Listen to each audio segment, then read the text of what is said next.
রাসূলুল্লাহ ইয়া হাবিবাল্লাহ আমি উমর দাওয়া দিয়ে দিলাম আমি আমার জানের থেকে বেশি আপনাকে ভালোবাসি।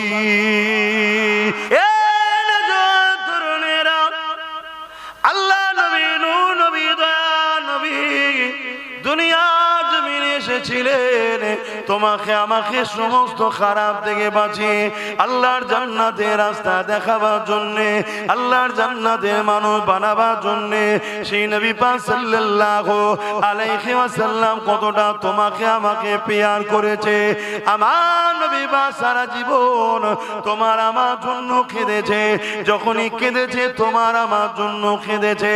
আম্মা জান খাদিজাতুল কুবরা রাদিয়াল্লাহু তাআলা আনহা বলতে লেগেছে আমার নবী পাক সাল্লাল্লাহু আলাইহি ওয়াসাল্লাম রাত জেগে জেগে সিজদায় পড়ে পড়ে আল্লাহ পাকের কাছে কাঁদতে থাকতেন, ও রব্বি আল্লাহ পাক আমার উম্মত উম্মতিদেরকে মাফ করে দিন আল্লাহ, আল্লাহ আমার উম্মত উম্মতিদেরকে ক্ষমা করে দিন আল্লাহ, আল্লাহ আমার উম্মত উম্মতিদেরকে নাজাত দিন আল্লাহ।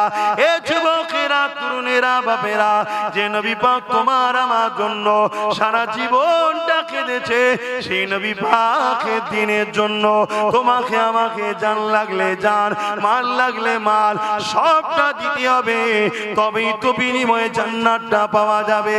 হ্যাঁ যদি কেউ মনে করো আমি এমনি এমনি পেয়ে যাব সে মূর্খের স্বর্গে বাস করতে লেগেছে। কেননা মনে রাখবে ইতিহাস এটাই বলতে লেগেছে আর দুনিয়াও মাজরাতুল আখিরাত এটা হলো তোমার আমার জন্য আখিরাতের খেতি বাগান। এখানে আল্লাহ পাক পাঠিয়েছে পরীক্ষা নেবার জন্য। এই পরীক্ষাটা কেমন ভাবে দিতে হবে আল্লাহ নবীকে বলতে লাগলে লা ইয়ামিনু আহাদুকুম হাত্তা কুনা আব্বা ইলাইহি মিন ওয়ালিদিহি ওয়া ওয়ালাদিহি ওয়ান নাসি আজমাইন। তোমরা তোমাদের টাকা পয়সা ধন দৌলত জমি জায়গা ঘর বাড়ি বাপ মা সন্তান স্ত্রী এমনকি নিজের জানের থেকে বেশি আমি রাসূলুল্লাহকে যারা মহব্বত না করবে ততক্ষণ পর্যন্ত ঈমান হবে না। ওই মজলিসে হযরত ওমর ফারুক বসেছিলেন, তিনি বলতে লাগলে ইয়া রাসূলুল্লাহ হাবিবাল্লাহ আমি সব কিছু থেকে আপনাকে বেশি ভালোবাসি ইল্লা মিন নাফসি জানের থেকে বেশি নয়। আল্লাহ নবী বললেন ওমর হবে না, জানের থেকে বেশি ভালোবাসতে হবে। কিছুক্ষণ পরে ওমর ফারুক দাঁড়িয়ে গেলে, দাঁড়িয়ে গিয়ে বলতে লাগলে ইয়া রাসূলুল্লাহ ইয়া হাবিবাল্লাহ আমি ওমর দাওয়া দিয়ে দিলাম আমি আমার জানের থেকে বেশি আপনাকে ভালোবাসি। আরো জোরে বলুন সুবহান।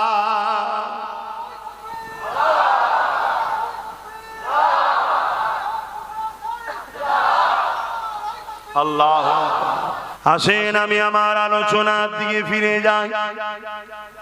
আল্লাহ নবী নূহ নবী দয়া নবী আমাদেরকে কতটা ভালোবেসেছে, সারা জীবন নবী আমার তোমার আমার জন্য কেঁদেছেন। আজকে দিনে এখনো পর্যন্ত নবী আমার রওজা মুবারকে তোমার আমার জন্য কাঁদতেছে। কি গো মানেন তো নাকি? কারা কারা মানেন নবী হায়াতুন নবী হাত তুলুন। আলহামদুলিল্লাহ আলহামদুলিল্লাহ। মনে রাখবেন ইসলামের দুশমনেরা একদল মুনাফিক উলামাদের দ্বারা সমাজের সাধারণ লোকের ঈমান খেচ্ছে নবী নাকি মরে শেষ হয়ে গেছে। বলুন নাউজুবিল্লাহ। এ কথা মানলেই কাফের। এই শুনছেন আমার নবী সশরীরে রওজা মুবারকে আমাদের জন্য এখনো আল্লাহর দরবারে দোয়া ও ফরিয়াদ করছেন। জোরে বলুন সুবহানাল্লাহ। বাপেরা নওজওয়ান তরুণেরা এই বিষয়ে একটা ইতিহাস আপনাকে তারিখে হাদিস আপনাকে শোনাই। এ নওজওয়ানেরা হযরত ইমাম হুসাইন হুজুরের সময়তে জালিম জিদ এমন করে 10,000 সৈন্য পাঠিয়েছিল মদিনার জমিনেতে। ওই 10,000 সৈন্য পাঠিয়ে বলে দিয়েছিল মদিনাকে তোমাদের জন্য হালাল করে দিলাম। 3 দিন ধরে মদিনার জমিনে ওই ইয়েজিদের সৈন্যরা অত্যাচার জুলুম করেছিল, মদিনার মানুষগুলোকে হত্যা করেছিল, মদিনার নারীগুলোকে বেউজ্জতি করেছিল, মদিনার উপরে জুলুম অত্যাচার করেছিল। এমনকি আল্লাহ নবীর মদিনার নববী শরীফের মধ্যে খচ্চর গাদা ঘোড়াকে বেঁধে দিয়ে নামাজ আযান ইকামতকে বন্ধ করে দিয়েছিল। এ যুবকেরা, আমার নবী পাকের এক সাহাবী ছিলেন, তিনি বেরোতে পারলেন না। আল্লাহ নবী রওজা শরীফের ভেতরে যেটা সোনালী জালি দিয়ে ঘেরা রয়েছে, আম্মা জান আয়েশা হুজুরের ঘর, ওই ঘরের মধ্যে প্রবেশ করে গিয়ে ওখানে গিয়ে আশ্রয় নিয়েছিল রওজার ভেতরে একদা। এ যুবকেরা, তারপরে আহলে সুন্নাত ওয়াল জামাতের সৈনিকেরা ইয়েজিদ বাহিনীকে হাঁটিয়ে দিয়ে এমন করে রাসূলুল্লাহর মদিনার নববী শরীফকে নিজেদের দখলে যখন নিলে, তখন ওই সাহাবীটা বাইর হয়ে আসলে তিনি বলতে লাগলেন মদিনার নববী শরীফে 3 দিন আযান ইকামত নামাজ বন্ধ ছিল ঠিকই, কিন্তু প্রতিটা টাইমে টাইমে টাইমে আল্লাহ নবীর রওজা মুবারকের ভেতর থেকে আযান ইকামত এবং নামাজের আওয়াজ আসতো। আরো জোরে বলুন সুবহান।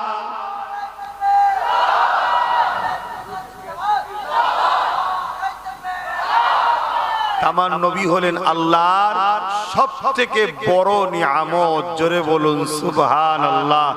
নবী এই মাসে এসেছেন, অর্থাৎ এই মাসে আল্লাহ সবথেকে বড় নিয়ামত এসেছে। এই মাসে তাই আমার নবীর আগমনের আলোচনা বেশি বেশি করা হয়। জোরে বলুন সুবহানাল্লাহ। আল্লাহ পাক কোরআনে আরো জানান, কুল বিফাদলিল্লাহি ওয়া বিরহমাতিহি ফাবিযালিকা ফালইফরাহু। এ দুনিয়া মানুষেরা, তোমরা শুনে রেখে দাও, আল্লাহ বাকি জানাতে লেগেছে, আল্লাহ তিনার হাবিবকে বলতে লেগেছে, আমার হাবিব দুনিয়ার মানুষকে বলে দেন বিফাদলিল্লাহি ওয়া বিরহমাতিহি, আমার ফজল ও রহমত পে ফাবিযালিকা ফালইফরাহু, তারা যেন খুব আনন্দ খুশি বানায়। আল্লাহ পাক বললেন আমার ফজল পে, আমার রহমত পে খুব আনন্দ খুশি বানাবার হুকুম কে দিয়েছে? আল্লাহ। তো নবী রহমত না রহমত নয়? সূরা আম্বিয়ার মধ্যে আল্লাহ বললেন ওমা আরসালনাকা ইল্লা রাহমাতাল লিল আলামিন, আমি আমার হাবিবকে তামাম আলমের জন্য দয়া করেছি। জোরে বলুন সুবহানাল্লাহ। রসুলের পে খুশি বানাতে হবে, এটা কার হুকুম? জোরে বলুন, আরে জবান খুলে বলুন, কার হুকুম? আল্লাহ কোরআনে হুকুম করছেন হাবিবকে খুশি বানাতে হবে। তবে এই খুশিটা শরীয়তের বাইরে নয়। আমাদের খুশি অন্য ধর্মের অনুসরণ করে হতে পারে না। কে কি করছে আমার দেখার দরকার নেই। আমাদের খুশি হবে সাহাবা হুজুরদের আদর্শে। জোরে বলুন সুবহানাল্লাহ। আল্লাহ নবীর সাহাবা হযরত আব্বাস রাদিয়াল্লাহু তাআলা, অপর দিকে তিনি নবী পাকের চাচা জানো হন। তিনি নিজের এলাকার মানুষদেরকে একত্রিত করে আল্লাহ নবীর মিলাদের মাহফিল বানাতেছিলেন, নবী পাকের আলোচনার মাহফিল করতেছিলেন। আল্লাহ নবী মাহফিলের পাশ দিয়ে গেলে নবী পাককে দেখে সাহাবা হুজুররা দাঁড়িয়ে গেলে আল্লাহ নবী নবী দয়া নবীকে সালাম দিলে। আল্লাহ নবী জানতে চাইলে, এ আমার চাচা জান হযরত আব্বাস, আপনি কি করছেন এখানে? মানুষগুলোকে একত্রিত করে কি আলোচনা করছেন? আল্লাহ নবী চাচা যান বলতে লাগলেন, ইয়া রাসূলুল্লাহ হাবিবাল্লাহ, আমরা এখানে আপনার মিলাদের মাহফিল আলোচনা করতে লেগেছে, আপনার মিলাদ কেন্দ্রিক ওকে আলোচনা করতে লেগেছে। আল্লাহ নবী বড় খুশি হয়ে গেলেন। নবী আমার খুশি হয়ে বলতে লাগলেন, ওয়াজাবাত লাহু শাফাআতি, আমার মিলাদের মাহফিল যারা বানাবে আমি রাসূল শাফাআত তাদের জন্য ওয়াজিব।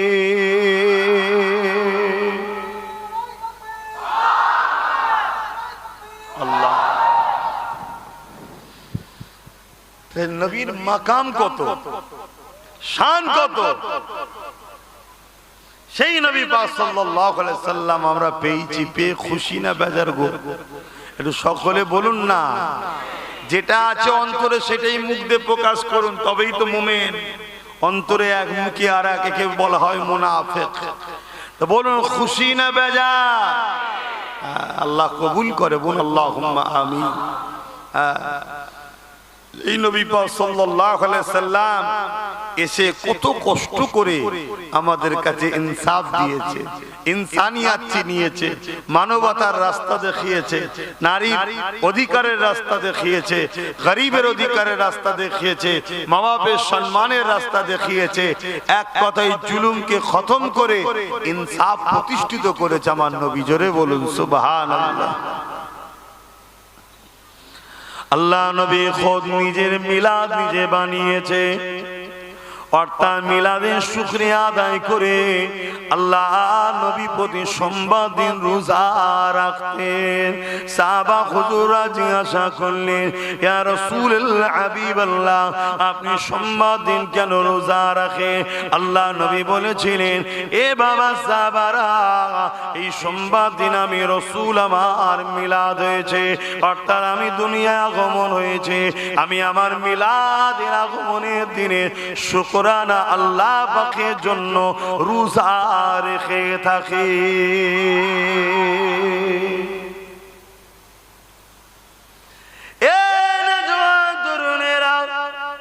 আল্লাহ নবী 40 বছর বয়সে নবুয়ত এলানের পরে নবী আমার নিজে বকরি জবাই করে খানা করে সাহাবা হুজুরদেরকে খাইয়েছে, এইসের খানা খাইয়েছে। আমার নবী পাক নিজের মিলাদের খুশির খানা খাইয়েছে। তাহলে বলো আমরা সেই নবী পেয়ে খুশি না বেজার?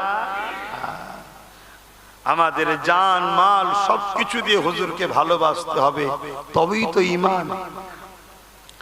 আজ লক্ষ লক্ষ কোটি কোটি মুসলমান দাবিদার, ঈমান কজনের আছে? ঈমানটা দেখতে হবে। ঈমান যতক্ষণ পর্যন্ত না তুমি তোমার জানের থেকে বেশি রাসূলকে মুহাব্বত করছো, ততক্ষণ তুমি ঈমানদার আশা করতে পারো না। সাহাবা হযরত ওমর ফারুক রাদিয়াল্লাহু তাআলা তিনি বলতে লেগেছে, এ দুনিয়া মানুষেরা যারা ঈদে মিলাদুন নবীর মাহফিল করলো, আমার নবী পাকের শিশুবেলা আলোচনার মাহফিল করলো, তারা যেন ইসলামকে জিন্দা করলো।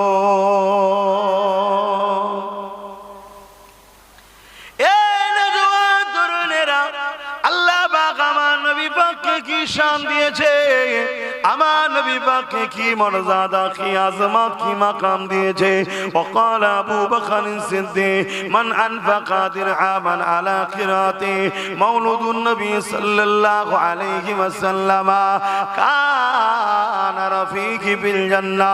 হযরত আবু বকর সিদ্দিক জানিয়ে দিলে, এ দুনিয়া মানুষেরা, তোমরা যদি আমার নবীর মিলাদের মাহফিল বানাতে 1 দিরহাম যদি দান করে থাকো, আমি আবু বকর জানিয়ে দিলাম ওই 1 দিরহাম দানকারী দাতাটা আর আমি আবু বকর আল্লাহ পাকের জান্নাতি বন্ধু হব। আরো জোরে বলুন সুবহান।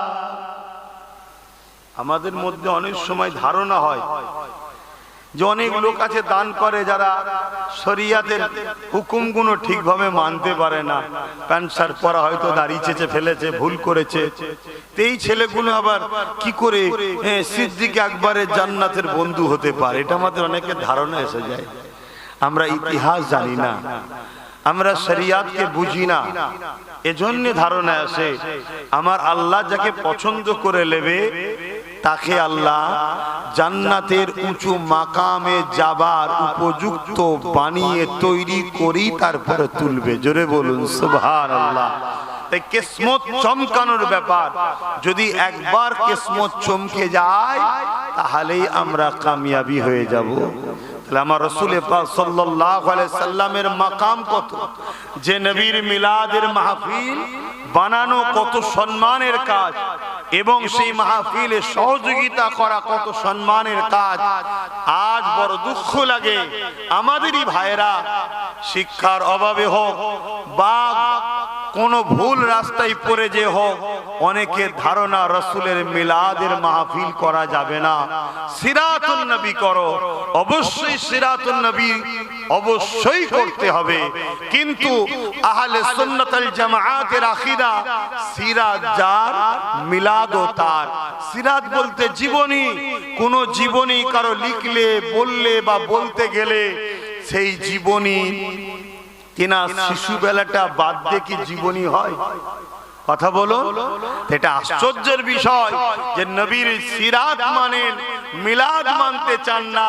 নবীর মিলাদকে অস্বীকার করলে রিসালাতকেই তো অস্বীকার করা হবে।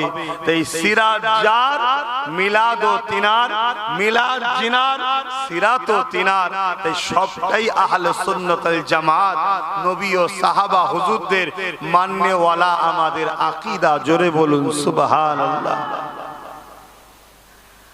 বাপেরা, নওজোয়ান তরুণেরা, আসেন আমার নবী পাকের একটু শিশুবেলা আলোচনা করি। আম্মা জান হযরত আমিনা হুজুর বলতে লেগেছে, এ দুনিয়ার মানুষেরা, আমার বাচ্চা মুহাম্মদ যখন আমার রেহেমে চলে আসলো, আব্দুল্লাহর পাসিনা থেকে, আব্দুল্লাহর পেসিনা থেকে নূরে মুহাম্মদ রাসূল যখন আমার পবিত্র রেহেমে চলে আসলো, আমি আমিনা আমার শরীর থেকে একটা খুশবু বেরোতে লাগলো। আমি আমিনা চিন্তিত হতে লাগলাম, আমি আমিনা অবাক হয়ে যেতে লাগলাম। এই খুশবু এত বাড়তে লাগলো, এত খুশবু ছড়াতে লাগলো, পুরো মক্কার অলিতে গলিতে এই চর্চা শুরু হয়ে গেল। এই চর্চা হতে হতে হতে রাসূলে পাকের দাদা জান আব্দুল মুতালিবের কানে উঠে গেল। রাসূলুল্লাহ দাদা জান আব্দুল মুতালিব এই সময় তিনার রাসূলুল্লাহ দাদি জানকে ডাক দিলে, ডেকে বলতে লাগলেন, চারিদিকে চর্চা হচ্ছে আব্দুল্লাহর পরিবার আমাদের পুত্রবধূ কি আতর মাখে, এই আতর নাকি পুরো মক্কার অলিতে গলিতে খুশবু ছড়াচ্ছে, অথচ কেউ বলতে পারছে না এই আতর মক্কার কোন বাজারে পাওয়া যায়, মক্কার কোন দোকানে পাওয়া যায়। এবং আমি আব্দুল মুতালিব বুঝতে পেরেছি এই আতর আমিও দূরে দূরে যাই বিভিন্ন শহরে, এই আতর কোন জায়গায় পাওয়া যায় আমার জানা নাই। এ দুনিয়ার মানুষেরা, রাসূল পাক সাল্লাল্লাহু আলাইহি ওয়াসাল্লামের দাদা জান এইভাবে রাসূল পাক সাল্লাল্লাহু আলাইহি ওয়াসাল্লামের আম্মা জানকে ডাক দিলে, ডাক দিয়ে বলতে লাগলে, এ আমিনা রে, সবার মুখে একটাই কথা, এ আদর কোথা থেকে পাও মা, বলো কোথা থেকে পাও মা খো, যেটা মক্কার কোনো জায়গাতে পাওয়া যায় না। আমার রাসূল পাকের আম্মা জান হযরত আমিনা হুজুর নিজের মুখে থুতু জবানে নিক্ষেপ করলেন, জমিনে ফেললে, সঙ্গে সঙ্গে ওই যেমন আতরের শিশি খুললে, ঢাকন খুললে খুশবু ছড়িয়ে যায়, বড় বড় করে খুশবু বাইর হয়, ওই সুতু থেকে খুশবু বাইর হতে লেগেছে। এ যুবকেরা, তরুণেরা, আম্মা আমিনা বলতে লেগেছে, আব্বা জান আম্মা জান আতর আমিনা মাখে না কেন, আমি কোনো আতর ব্যবহার করি না, এ খুশবু আমার কোনো ব্যবহার করা খুশবু নয়। আর আমার আব্বা আম্মা এই খুশবু আমার গর্ভে যিনি রয়েছে তিনার খুশবু। আরো জোরে বলুন সুবহান।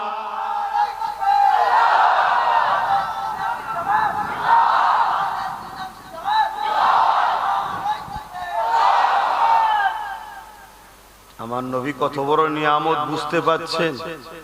কি গো বলবেন তো? সেই রসুল ছেড়ে দিয়ে দুনিয়ার কোথায় ছুটছো যুবক? কোথায় হাতড়াচ্ছ? কোথায় বসে থাকছো? কোথায় উঠা বসা করছো? কাদের পিছনে ছুটি করছে রসুল ছেড়ে দিয়ে? নবীর দুশ্মনদের আপন করেছো? নবীর দুশ্মনদের বন্ধু করেছো? নবীর দুশ্মনদের সহযোগিতা করছো?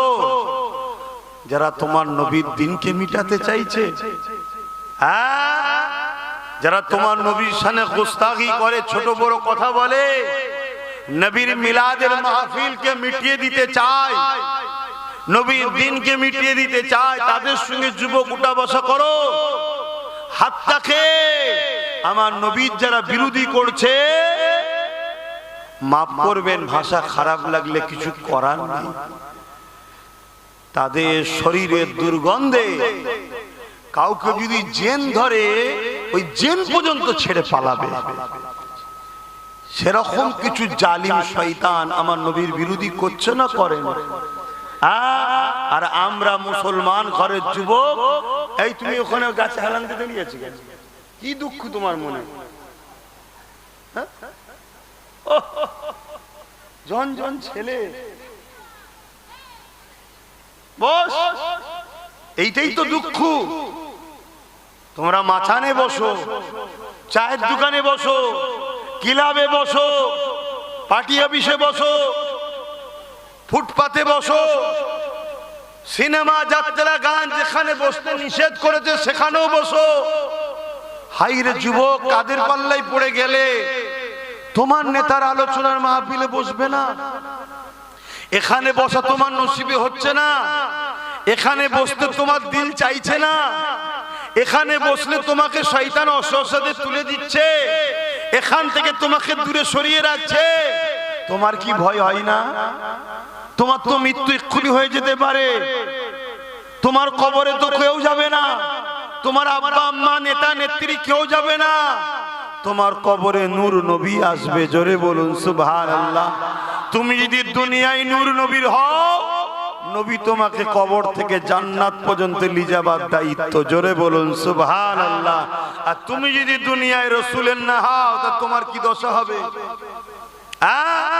আল্লাহ নবী বলেছেন জাহান্নামের একটা গর্ত করে দেওয়া হবে কবরকে তাদের জন্য যারা ইসলাম বিদ্বেষী, নবী বিদ্বেষী, মুনাফিক মুসলমান, তাদের জন্য কবরকে জাহান্নামের একটা গর্ত করা হবে এবং সেখানে দাও দাও করে আগুন জ্বলবে।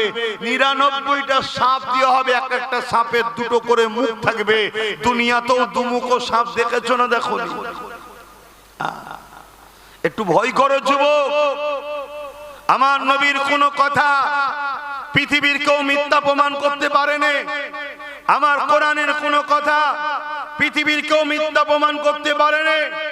কয়েক লক্ষ কোটি মিলিয়ন টাকা খরচ করে বছরে বছরে কোরআনের ভুল বার করার জন্য পৃথিবী বিখ্যাত দেশগুলো, আমেরিকা বলুন, ফ্রান্স বলুন, ব্রিটেন বলুন, সবাই রিসার্চ করছে কোরআনের ভুল বার করার জন্য।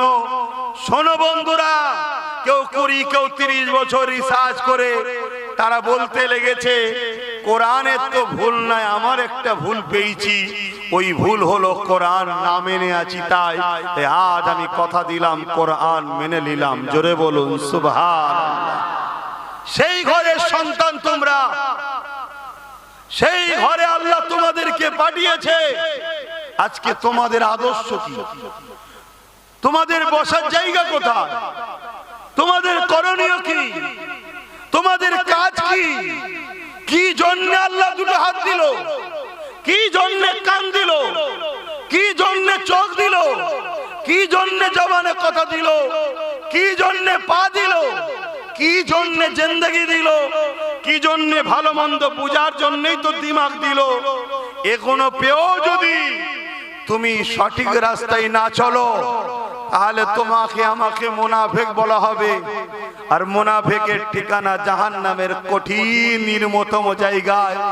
এবং আল্লাহর কোরআন যাদেরকে উলাইকা কাল আনআম, চতুষ্পদ জন্তুর নাই বলেছে, তারপরে আরেকটু এগিয়ে গিয়ে বলেছে বালহুম আদাল, তারা চতুষ্পদ জন্তুর থেকেও নিকৃষ্ট। শুনছো যুবক, তোমরা কি চতুষ্পদ জন্তুর ন্যায় হতে চাও? তার থেকেও নিকৃষ্ট হতে চাও? তাহলে চতুষ্পদ জন্তুগুলোর সঙ্গে উঠা বসা বন্ধ করো। আমরা মনে করি দুটো হাত দুটো পা আমাদের সঙ্গে থাকে, কথা বলে, খাই দায়, এগুলো মনে হয় মানুষ। আরে না, সূরাতে সকলে মানুষ হতে পারে। কোরআন তাদেরকে চতুষ্পদ জন্তুর ন্যায় বলেছে এবং তার থেকেও নিকৃষ্ট বলেছে। শুনছেন তো নাকি? একটু বোঝো আমার ভাইয়েরা, এসেছে এই কারণে। আর মাদ্রাসাগুলোতে এই সত্য শিক্ষা হয় বলে আজ জালিম অত্যাচারীরা, সমাজ বিরোধীরা, খুনিরা, রেপিস্টরা, দাঙ্গাবাজরা, চরিত্রহীনরা মাদ্রাসার বিরোধী করে। এ সমাজে মাদ্রাসা বিরোধী লোক আছে না? না। যারা এই মাদ্রাসার বিরুদ্ধে, মনে রাখবেন, হয় গাঁজাখোর, নাই পাতাখোর, নাই সুদখোর, নাই জেনাখোর, নাই খুনি, নাই দাঙ্গাবাজ, নাই সমাজ বিরোধী, নাই লুটেরা, কোন ভালো লোক মাদ্রাসার বিরোধী করে না। কেন? মাদ্রাসা মানুষ তৈরি করার কারখানা। জোরে বলুন সুবহানাল্লাহ। দুটো হাত, দুটো পা, দুটো চোখ তো দিয়েছে। এ হাত চালাতে হয় কোথায়? মাদ্রাসা শিক্ষা দেয়। এ পা চালাতে হয় কোথায়? মাদ্রাসায় শিক্ষা দেওয়া হয়। এ কান চালাতে হয় কোথায়? মাদ্রাসায় শিক্ষা দেওয়া হয়। এ জিন্দেগি চলার উত্তম আদর্শ কোন রাস্তা? মাদ্রাসায় শিক্ষা দেওয়া হয়। স্কুল কলেজে উত্তম মানুষ তৈরি হয় না, ওখানে পেটের শিক্ষা দেওয়া হয়। কি করে রুজি ইনকাম করবে, কি করে দুনিয়াদারি করবে, কি করে পেটের পেট চলবে, এই শিক্ষা ওখানে দেওয়া হয়। ভালো মানুষ তৈরি করার কারখানা মাদ্রাসায় দেওয়া হয়। কথা মাথায় ঢুকছে? অতএব ভাইরা আমার, সেই মাদ্রাসাকে প্যার করুন। আজ আমরা উম্মতে মুহাম্মাদি, আমরা আমাদের ছেলেদের ঘরে মাদ্রাসা থেকে দূরে রেখেছি, আছি না? না, তাহলে আমাদের উপরে লানত তো হবেই। আমরা তো বেইজ্জতি হব, আমরা তো অপমানিত হব, আমরা তো পদদলিত হব, আমরা তো ধ্বংস হব। কিছু করার নেই। আমরা তো নিজেরা নিজেদের ঘরে ঘৃণা করি, তাহলে অন্যজন তো আমাকে লুটবেই রে বাপ। কথা বুঝে আসছে তো নাকি? আমরাই আমাদের মাদ্রাসা, বাচ্চাদের ঘরে মাদ্রাসার দিকে গুরুত্ব দিই না। হ্যাঁ, ডাক্তার বানাও, ইসলামে ইজাজত। জজ বানাও, ইসলামে ইজাজত। উকিল বানাও, ইসলামে জায়েজ। পুলিশ বানাও, ইসলামে জায়েজ। নেতা বানাও, ইসলামে জায়েজ। কিন্তু মনে রাখো, প্রথম শিক্ষা তোমাকে তিনটে দিতেই হবে। যে বাপ মা তার সন্তানকে এই তিনটে শিক্ষা দেবে না, ওই বাপ মা কিয়ামতের দিন ধরা পড়বে। নাম্বার 1, নবীর প্রেম ও আদব, যেটা মাদ্রাসায় দেওয়া হয়। নাম্বার 2, আহলে বায়াতদের প্রেম ও আদব, মাদ্রাসায় দেওয়া হয়। নাম্বার 3, কোরআনের শিক্ষা, মাদ্রাসায় দেওয়া হয়। তারপরে আপনার ছেলেকে জজ বানান। ও জজ কখনো ভুল রায় দেবে না, ও জজ কখনো মুখ চেয়ে রায় দেবে না, ও জজ কখনো সংবিধান বিরোধী রায় দেবে না, ও জজ কোনোদিন মানবতার বিরুদ্ধে রায় দেবে না। তাতে জান চলে যায়, চলে যাবে। আমি ভুল রায় দেবো না। তাই আপনাকে বলতে হবে, আপনার সন্তানকে এই তিনটে শিক্ষা দিয়ে জজ বানান। আর যদি না দেন, তাহলে আপনার ছেলে এমন জজ হবে, সংবিধানের বাইরে গিয়ে আস্থার উপরে রায় দেবে, যেমন বাবরি মসজিদের রায় দিয়েছিল। এই জানেন তো না? কথাটা কি কষ্ট হয়ে গেল? আপনারা ভুলে যেতে পারেন অনেক কিছু, আমরা ভুলি না। কেন ভুলি না? কেন আমরা এখান থেকে ভালোবাসি। কিন্তু তোমরা আমার ভাই, তো তোমাদেরকে জিজ্ঞেস করছি, তোমার লেবাস নিয়ে ভুল থাকতে পারে বলি আমি ঝগড়া করতে আসিনি। হালকা বয়স একটু হবে, একটু লাফালাফি করবে, কিন্তু ইসলামের মূল ধারা থেকে সরে যাচ্ছ কেন? ইসলামের মূল জায়গা থেকে সরে যাচ্ছ কেন? তুমি তোমার ছেলেকে দ্বীনি শিক্ষা দেওয়ার পরে তোমার ছেলেকে ডাক্তার বানাও। ও ডাক্তার হবে, কসাই হবে না। এখন অনেক ডাক্তার হয়েছে কসাই, বোঝেন তো নাকি?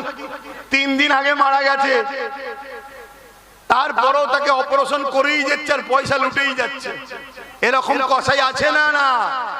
আরে বাবা, একের পর এক বুঝতে পেরেছে কি বিমার, তারপরও এই রিপোর্ট করো, ও রিপোর্ট করো, এই রিপোর্ট করো, এই করো, এই করো, গরিব মানুষ 15,000 টাকা বিল। আর যেখান থেকে রিপোর্ট করবে সব কনসেশন। এগুলো ডাকাত নয়? এক কথা বলছেন না?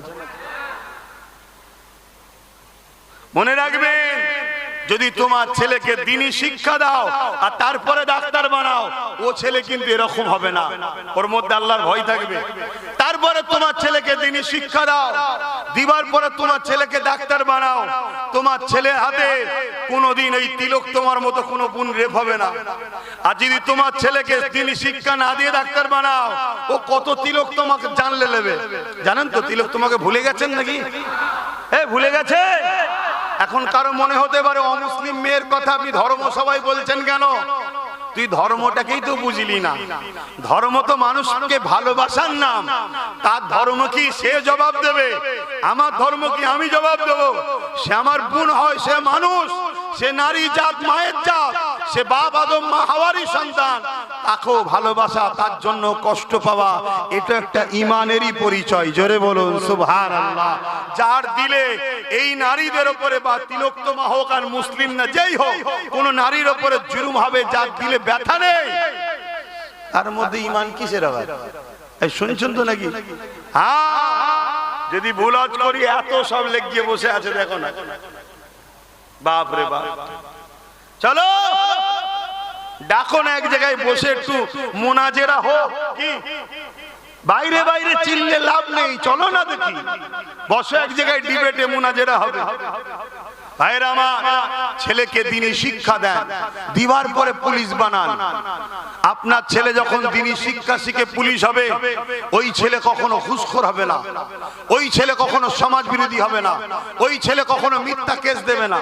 ওই ছেলে জানার পরও যে ছেলেটা নির্দোষ, তুলে নিয়ে যে নেতার পা চাটার জন্য তাকে কখনো পিটবে না। আর আপনার ছেলে যদি দ্বীনি শিক্ষা না জানে, তাহলে নিরীহ ছেলেদেরকে তুলে নিয়ে যে জেলের মধ্যে পিটিয়ে মেরে দেবে, বা আনিস খানের মতো ছেলেকে ছাদ থেকে ঠেলে ফেলে দেবে। কথা বুঝে আসছে না? নাই? এজন্য দ্বীনি শিক্ষার দরকার আছে না? না। আর এই দ্বীনি শিক্ষাকে মিটিয়ে দিবার পরিকল্পনা একটা চলছে। তা আপনারা উম্মতে মুহাম্মাদি, আপনারা বলুন, এই দ্বীনি শিক্ষা বাঁচাবার জন্য দায়িত্ব লিয়া দরকার আছে না? নাই? হাত তুলে সাক্ষী দেন, দায়িত্ব লিবার দরকার আছে না? নাই? একটু মহব্বতে বলুন, দায়িত্ব আছে না? নাই? নারে দিবে, নারে দিবে। আল্লাহ কবুল করেন। দরুদ শরীফ আল্লাহুম্মা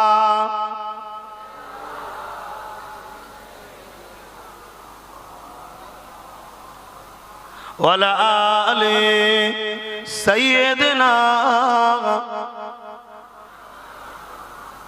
মুসলমান ঘরে ছেলে মেয়েরা, তরুণেরা, বাপেরা, যে নবী আমার সারা জীবন তোমার আমার জন্য কেঁদেছে, আজ রওজা মোবারকে তোমার আমার জন্য কাঁদতেছে।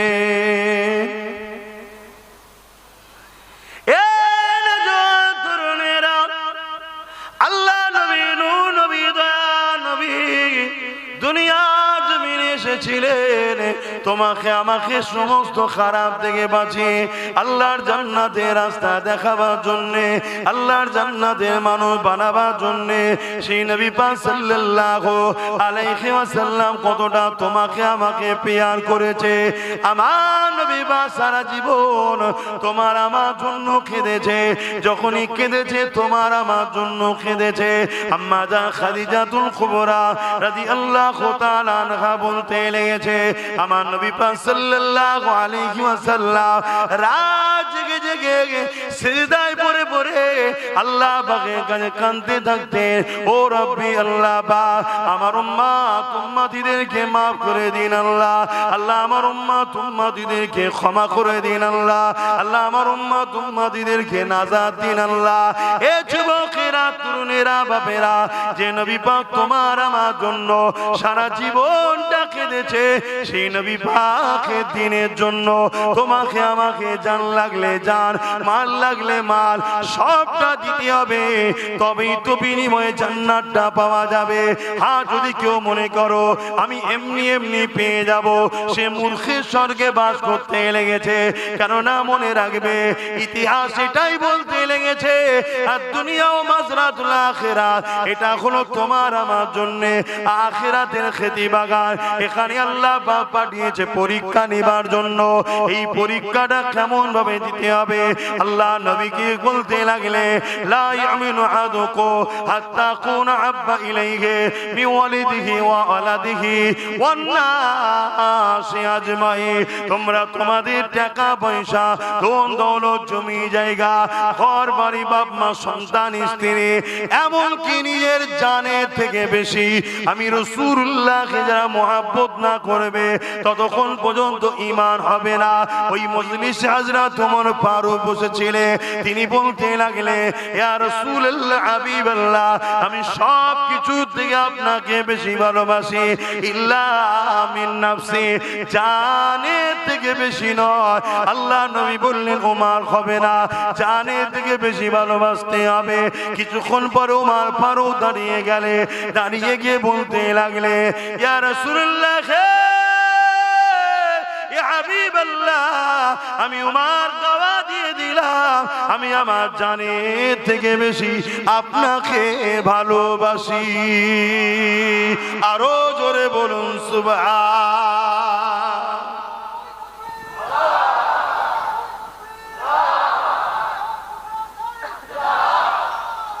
আল্লাহ, অতএব জানের থেকে ভালোবাসা, এটা হলো ঈমান।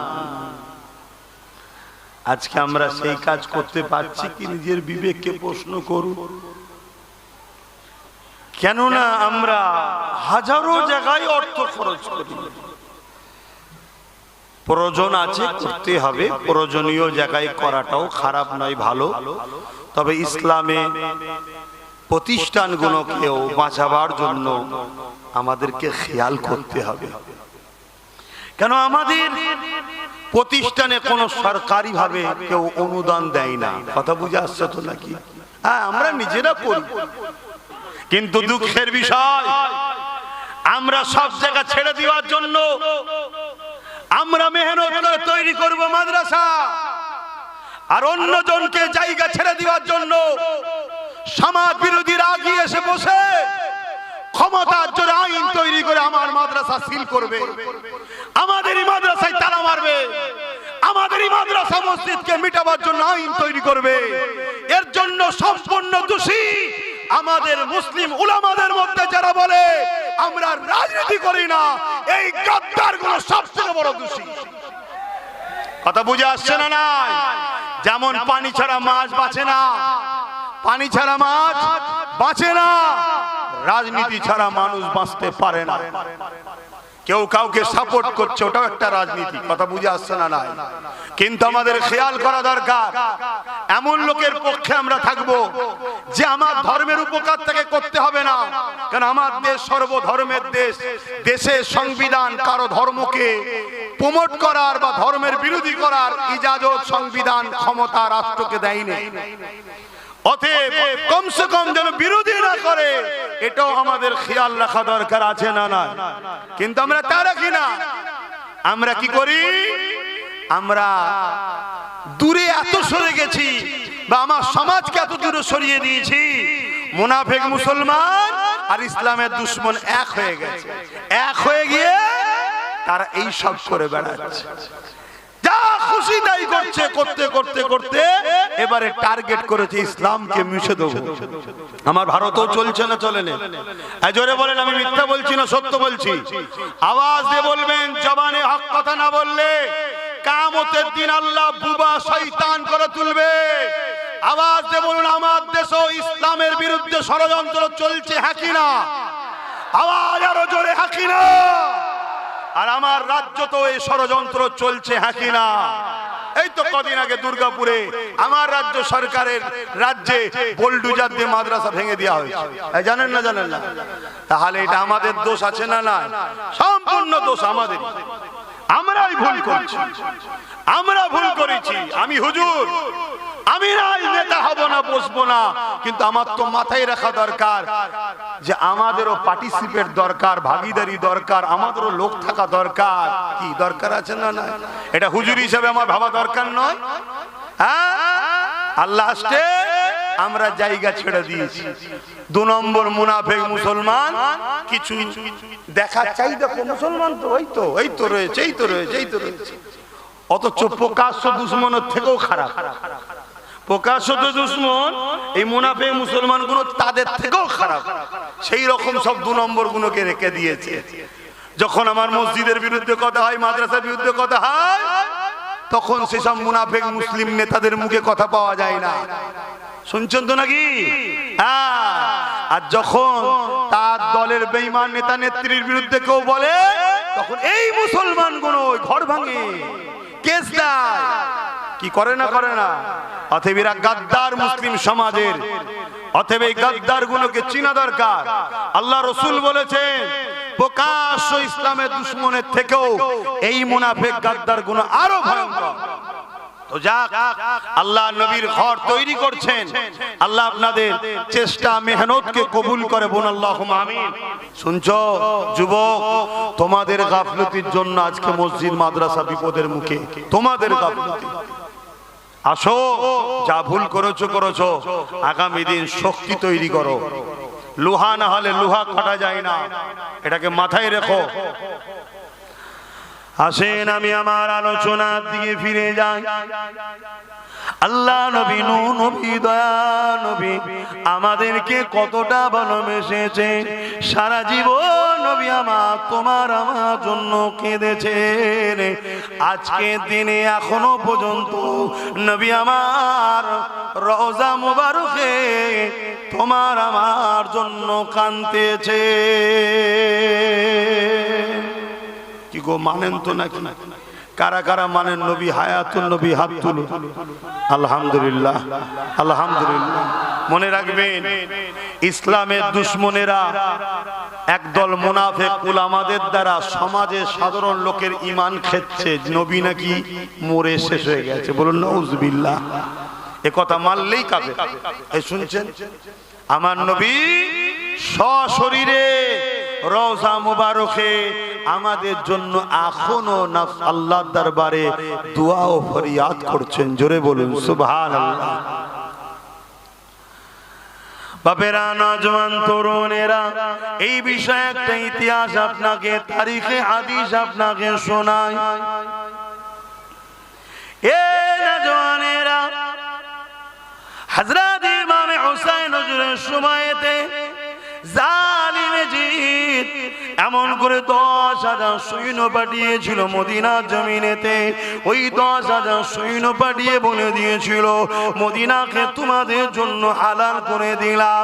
3 দিন ধরে মদিনার জমিনে ওই ইয়েজিদের সৈন্যরা অত্যাচার জুলুম করেছিল, মদিনার মানুষগুলোকে হত্যা করেছিল, মদিনার নারীগুলোকে বেউজ্জতি করেছিল, মদিনার উপরে জুলুম অত্যাচার করেছিল। এমনকি আল্লাহ নবীর মদিনার নববী শরীফের মধ্যে খচ্চর গাদা ঘোড়াকে বেঁধে দিয়ে নামাজ আযান ইকামতকে বন্ধ করে দিয়েছিল। এ যুবকেরা, আমার নবী পাকের এক সাহাবী ছিলেন, তিনি বেরোতে পারলেন না। আল্লাহ নবী রওজা শরীফের ভেতরে যেটা সোনালী জালি দিয়ে ঘেরা রয়েছে, আম্মা জান আয়েশা হুজুরের ঘর, ওই ঘরের মধ্যে প্রবেশ করে গিয়ে ওখানে গিয়ে আশ্রয় নিয়েছিল রওজার ভেতরে একদা। এ যুবকেরা, তারপরে আহলে সুন্নাত ওয়াল জামাতের সৈনিকেরা ইয়েজিদ বাহিনীকে হাঁটিয়ে দিয়ে এমন করে রাসূলুল্লাহর মদিনার নববী শরীফকে নিজেদের দখলে যখন নিলে, তখন ওই সাহাবীটা বাইর হয়ে আসলে তিনি বলতে লাগলেন, মদিনার নববী শরীফে 3 দিন আযান ইকামত নামাজ বন্ধ ছিল ঠিকই, কিন্তু প্রতিটা টাইমে আল্লাহ নবীর রওজা মুবারকের ভেতর থেকে আযান ইকামত এবং নামাজের আওয়াজ আসতো। আরো জোরে বলুন সুবহান।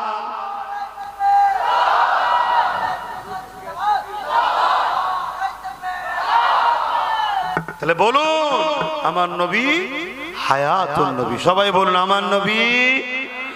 সবাই মুখ দিয়ে বলবেন, কেউ মুখ বন্ধ করে থাকবেন না, কপাল ফাটা হবেন। তাহলে আমার নবী হায়াতুন নবী। বলুন সুবহানাল্লাহ। আজকে সেই নবীর দিনকে মিটাবার, নবীর সঙ্গে আমাদের দূরত্ব তৈরি করার দুই শক্তি চেষ্টা করছে। এক হলো রাজনীতির নামে ইসলাম বিদ্বেষী শক্তি। রাজনীতির নামে বলুন বলুন বলুন ইসলাম বিদ্বেষী শক্তি, তারা আমার নবীর দিনকে মিটাতে চাইছে। আর এক হলো তাদেরই অর্থে তৈরি করা মুনাফিক মুসলমান, তারা আমার নবীর দিনকে মিটাবার বা আমাদের ঘরে নবী থেকে সরবার প্ল্যান তৈরি করছে। এই দুই জালিমের বিরুদ্ধে রুখে নিজেদের ঈমান ইজ্জতকে বাঁচাতে হবে।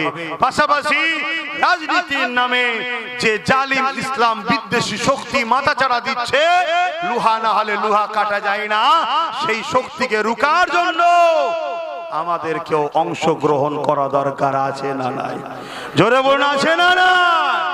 আমি আব্বাস সিদ্দিকী ধর্মগুরু, ধর্ম প্রচারক, আমি নাই মাঠে ময়দানে লাভলাম না, ক্যান্ডিডেট নাই হলাম না, কিন্তু আমার নবীর দুশমনকে আমি কখনো সহযোগিতা করতে জোরে বলুন পারি না। আমার উচিত হবে এমন ভালো ব্যক্তিকে সাথ দেওয়া যে কিনা আমার নবীর দিনের যদি উপকার নাও করে, ক্ষতি যেন না করে।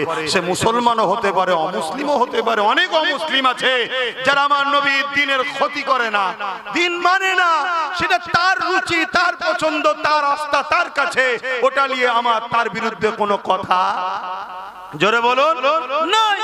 তার কি পছন্দ ধর্ম সে দেখবে, কিন্তু সে তার ধর্ম করে, আমার ধর্মের পিছনে লাগে না। এরকম কোটি কোটি হিন্দু আছে না নাই? এরকম কোটি কোটি অন্য ধর্মের লোক আছে না নাই?